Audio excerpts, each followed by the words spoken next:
আচ্ছা দেখো তো কটা বাজে এখন? কি দেখলে? 1:25, তাই তো? এখন বাজে রাত 1:25। হ্যাঁ, সেই সময় আমার ক্রেভিং হয়েছিল যে আমি কোল্ড কফি খাবো। অ্যাকচুয়ালি ক্রেভিংটা হয়েছে আমার সন্ধে থেকেই।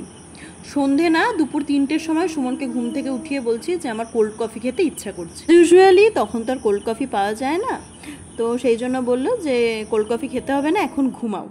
বাট আমি বুঝতে পারিনি যে অ্যাজ আ সারপ্রাইজ ও আমার জন্য কোল্ড কফিটা এনে ফ্রিজে রেখে দিয়েছে। ও সন্ধেবেলাতেই এনে রেখে দিয়েছিল, বাট দিয়েছে আমাকে রাত্রি 1:30টার সময়। দেখতেই পেলে 1:25। আর দেখতে পাচ্ছ পুরো ঘন অন্ধকার, মানে রাস্তায় একটা লোকও নেই। তো সেটাই তোমাদেরকে দেখাচ্ছি। এই ছোট ছোট মুমেন্টগুলো কিন্তু অনেক বেশি স্পেশাল, বিশেষ করে যখন স্পেশাল মানুষের কাছ থেকে এগুলো পাওয়া যায় তখন আরও বেশি স্পেশাল হয়ে ওঠে। তো আরও একবার ভালো করে দেখাচ্ছি, দেখো ঘড়িতে কটা বাজে। অ্যাকচুয়ালি আমার কোল্ড কফি একটা ফেভারিট খাবারের মধ্যে অন্যতম, সেটা সুমনও খুব ভালো করে জানে। আমি কোল্ড কফি খেতে ভীষণ ভালোবাসি। তারপরে আর কি, রাত্রেবেলা তখন বেজে গেছিলো প্রায় 1:35-এর মতো।